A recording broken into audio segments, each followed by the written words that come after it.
Hey, welcome back to the Spark Faith podcast. I am Dr. Chris Sargent, and today we are going to talk about all the food you can eat, even when you are gluten and dairy free. Okay? And this is a big issue, and I hear it all the time. And we're going to talk a lot more about this in my gut health class that I'm having on August 4th, the evening of August 4th.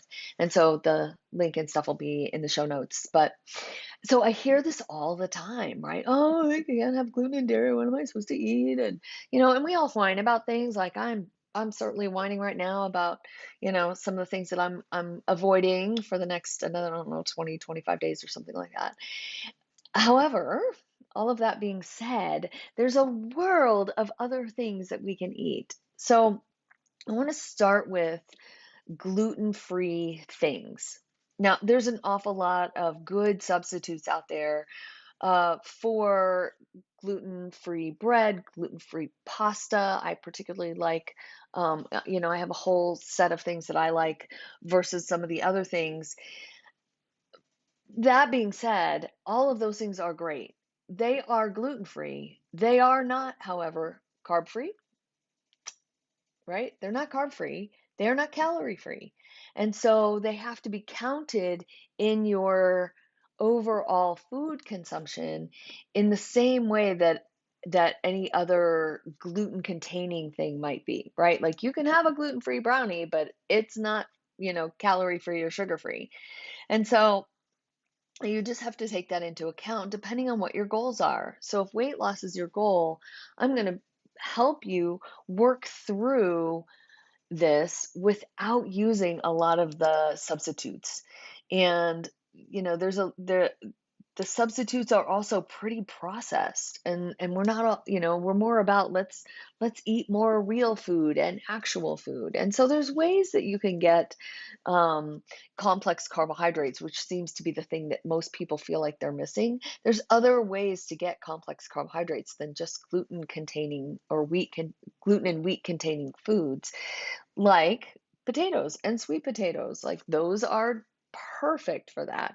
Or like some of our fall squashes that we'll probably start seeing in the not too distant future. So, like, those are some great ways to get complex carbohydrates in a very different way than eating a pile of pasta.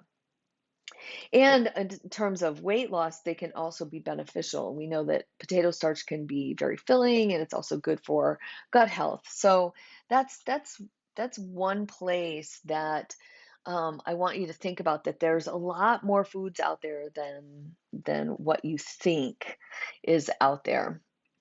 And then I want to make sure that you get plenty of protein. Even if you are in the plant-based lane for gut health, some legumes or beans are actually really good. It has great fiber. Now, again, if weight loss is part of your journey, then you're going to want to keep the the legumes kind of lower because they are higher in carbs, although they do have great fiber, which is going to also help your gut health. It's really about balancing how much of the carbohydrates that you're getting. And so for vegetarians, um, that's what can make weight loss so challenging, because you're eating a lot of complex carbohydrates where that may or may not work out best for your body, depending on your propensity for certain, um, like diabetes, certain diseases like diabetes, or just maybe your genetics are such that you hold on to weight when you eat more carbs. And so those are things that we can find out through testing. Yes, we can test genetics for those things. We know a lot now.